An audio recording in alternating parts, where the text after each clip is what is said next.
It's great to be here and to follow these wonderful talks today.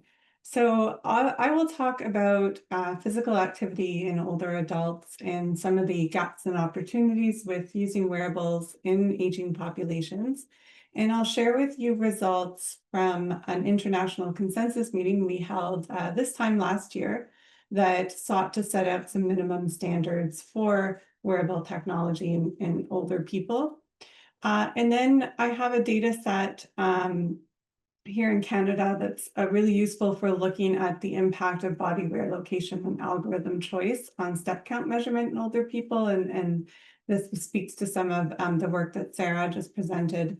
And then finally, we'll end with implications for population health surveillance.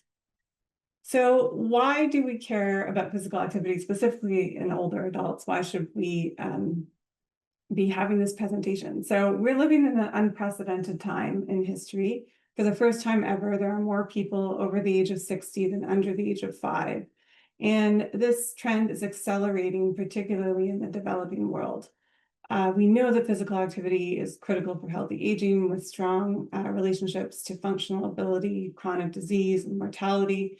But despite that, older adults are the least active group worldwide, with pooled global prevalence of not meeting physical activity guidelines above 40%, and in some developing countries even higher.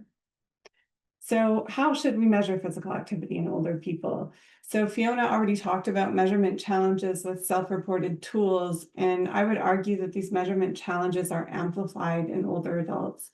Recall is especially difficult for older people with cognitive impairment or memory challenges.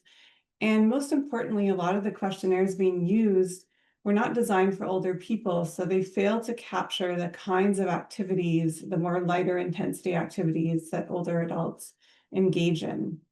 And of course, we need accurate and reliable measures to inform guidelines that are actually feasible and acceptable for older people.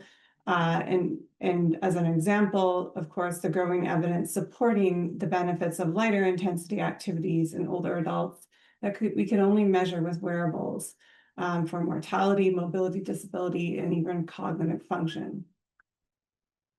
So despite the promise of wearables, there are certainly many challenges and also opportunities in older people. So we have limited large-scale studies that have device-based monitoring in older populations. And the existing validation research has primarily been performed in younger, healthier populations with little diversity. There's a clear need for standardization across countries in terms of language, outcome measures, choice of device features, and algorithms. And a critical issue in older people is slower walking speeds, more common mobility limitations, and use of gait aids like walkers and rollators that can influence measurement and do have implications for things like optimal body wear location. So to address these challenges, last year, we held an international consensus meeting in Canada to determine with two main objectives. One, to determine minimum standards that should be followed when measuring mobility with wearable technology in aging populations. And secondly, to identify the critical knowledge gaps and priorities for future research.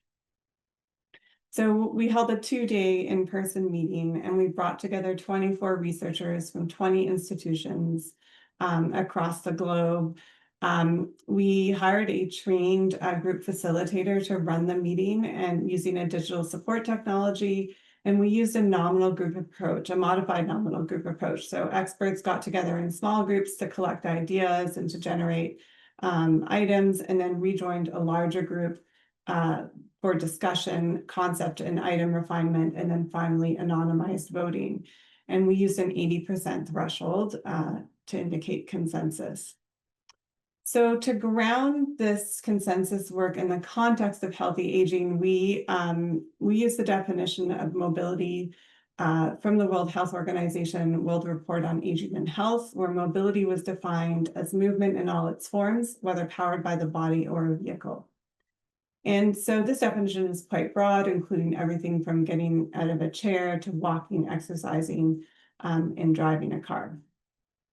So to guide the exercise, we proposed 6 subdomains of mobility based on this definition. And the ones that are most relevant to the conversation today are body posture, walking, and physical activity, and perhaps in the future, other domains will also become important as well for surveillance, but I'll focus on those first three. So the questions for consensus were, firstly, which device-derived measures should be used to assess the various mobility subdomains? So what are core device-derived measures for each of those subdomains in older people?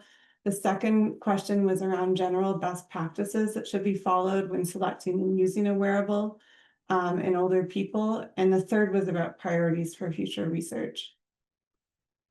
So on to results. So these were the critical device-derived measures for each of the subdomains. So if we start with physical activity, there were 5 core metrics that reached consensus: step count, activity intensity, type of exercise, distribution and time patterns of bouts, and then volume of movement. So total activity in a day or a week.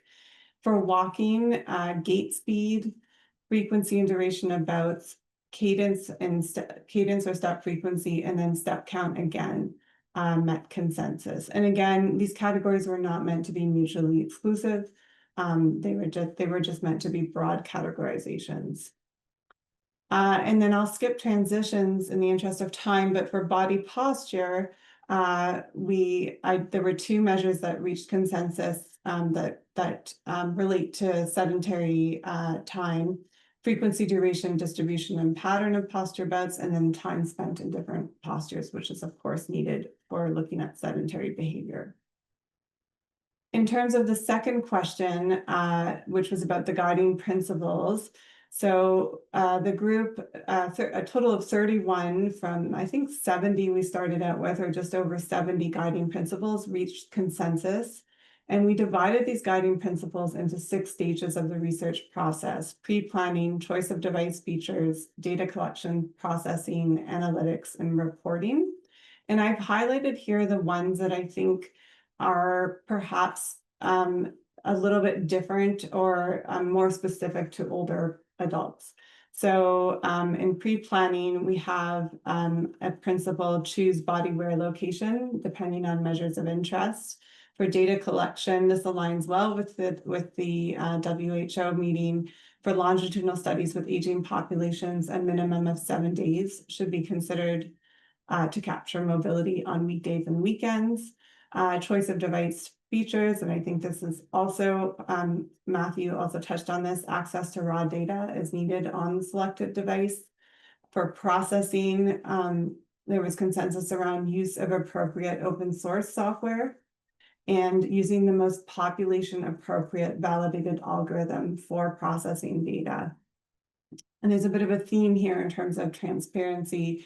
For analytics, transparent access to data and transformations to support reproducibility and validity was important. And then protocols and algorithms need to be validated both technically and clinically, and evaluated in terms of reliability. And then finally, and I think we're going to hear more about this tomorrow from Marco and colleagues, standardizing reports. We need to have standardized reporting of methodology and development of appropriate checklists for guidelines. There was consensus on that as well.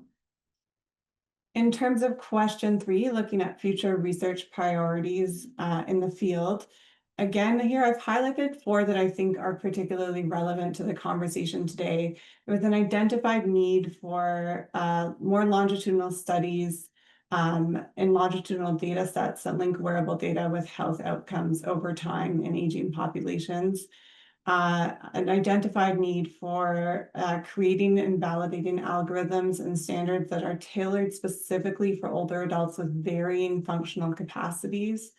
In the 6th priority area, there was agreement on establishing standardized protocols and metrics for measuring mobility and activity in aging populations, including the development of normative reference values based on age and sex. And then finally, this concept of low intensity movement, that we need to understand more about the health impacts of lower intensity activities in older adults. So getting back to discussions around step count, given that it is a big focus of our conversation today in the WHO Montreal meeting, so it was identified as a critical device-derived measure for both walking and physical activity subdomains, but there were a couple of points of discussions around its using it in aging populations. So is it the optimal body? What is the optimal body wear location for detecting steps in people that have slower altered gait or use a gait aid? And then there was concern about applying algorithms developed in younger age groups in general. So we have a unique data set at McMaster called the McMaster Monitoring My Mobility Cohort. It has 1,500 people over the age of 65, and we're following them every 4 months over multiple years. There's a free living wearable activity protocol that includes 2 devices. We have a wrist-worn smartwatch in combination with a thigh-worn device. And the participants wear these for 10-day periods every 4 months throughout the study. So an example using MACM3 data of looking at how we can compare different approaches in terms of wear location and analytic approaches in older adults.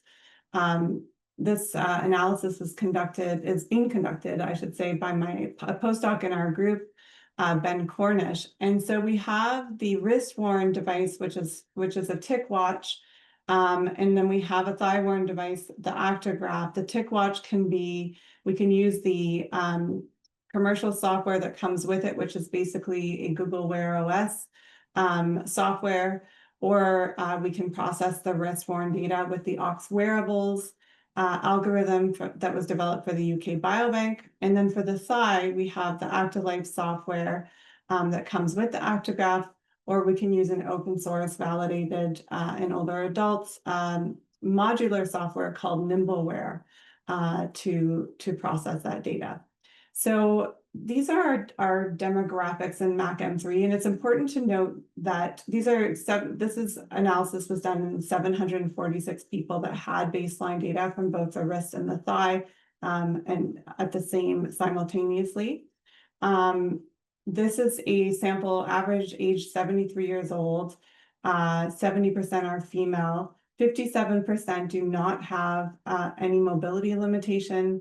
Only 8% used a gait aid at baseline. And if you're familiar with any of these metrics, usual gait speed in this population was 1.24 meters per second, which is quite fast. So if we first just look at the numbers, and this kind of echoes a little bit what Sarah was showing, is that depending on wear location and depending on algorithm, you get different estimates of step count. We can do a deeper dive into this by looking at agreement. So first, if we look at agreement between proprietary and open source algorithms within wear locations. So on the left-hand side, we have thigh device. So we can look within the thigh device at the ActiLife proprietary algorithm versus the Nimbleware open source algorithm. And we see an ICC of 0.7, so moderate agreement with fairly wide confidence intervals. Then if we look to the wrist device, we can compare TicWatch with the proprietary algorithm versus the Ox Wearables open source algorithm coming from the wrist, and we see an even lower ICC of 0.55. And in general, from the Blind-Altman plots, we can see a bit of a systematic bias towards the higher step counts with both TicWatch and ActiLife generating higher overall step counts. When we look now at agreement between wear locations, so thigh versus wrist, and on the left-hand side are the proprietary algorithms. So we've got ActiLife thigh versus TicWatch wrist. We have an ICC of only 0.53, showing not great agreement between the wrist and the thigh when we use proprietary algorithms. On the right-hand side are the open source algorithms, so the Nimbleware algorithm from the thigh versus Ox Wearables from the wrist, which shows a nice ICC of 0.88 and a pretty tight confidence interval We do, however, see a little bit of bias where you have aux wearables underestimating steps in comparison to the NimbleWear thigh-worn algorithm, and we can go a little bit deeper into why that might be. So these are 30-minute windows of step count recorded by the aux wearables from the wrist and NimbleWear on the thigh. Aux wearables are in yellow. NimbleWear steps are in dark red. And then the blue lines are the raw acceleration from the wrist, and the black line is the thigh raw acceleration. And then you can see on the left, so if we look at the panels on the left-hand side, you can see that there is poor agreement between the two approaches. And there are clear periods of time where people are, in fact, stepping, but where the wrist device is not moving much, is not getting much signal, and is not capturing these steps. On the right-hand side, the agreement or the alignment between the two windows is much better. So there are going to be these windows of time, despite having the high agreement between the two devices, where we might be missing steps in older people. And then this is just a really nice example. It was a small study, but done by our collaborators from University of Waterloo and 35 older adults and people that had Alzheimer's disease, mild cognitive impairment, ALS, and cardiovascular disease. So they wore an accelerometer on the wrist and one on the ankle for 7 to 10 days. The ankle was used to detect stepping, and the wrist accelerometer data was analyzed within long walks, so greater than 60 seconds of walking, using published intensity thresholds for sedentary light, or MVPA. And the white portion of the bar graph shows the percentage of time walking that is misclassified as sedentary activity. So here, wrist-detected activity intensity may miscategorize walking as sedentary behavior in people with complex conditions that impact mobility. So what does this mean for population health surveillance? Certainly, the wrist may be good enough at a population level for measuring physical activity in older adults, but there are some caveats. It may not work as well in individuals that have altered gait, that use mobility aids, or that have neurodegenerative conditions. The algorithms that have been trained on younger adults may misclassify behaviors in older adults. But overall, the data shows that the fit for purpose algorithms, or those open source validated algorithms, do perform best. There is a definite need for further algorithm evaluation in older people and those with mobility limitations. So I will end there and just acknowledge the consensus meeting co-leads and participants. That's the group of them there. And then all of our teams, the WHO Montreal meeting attendees, and our funders. Thank you very much.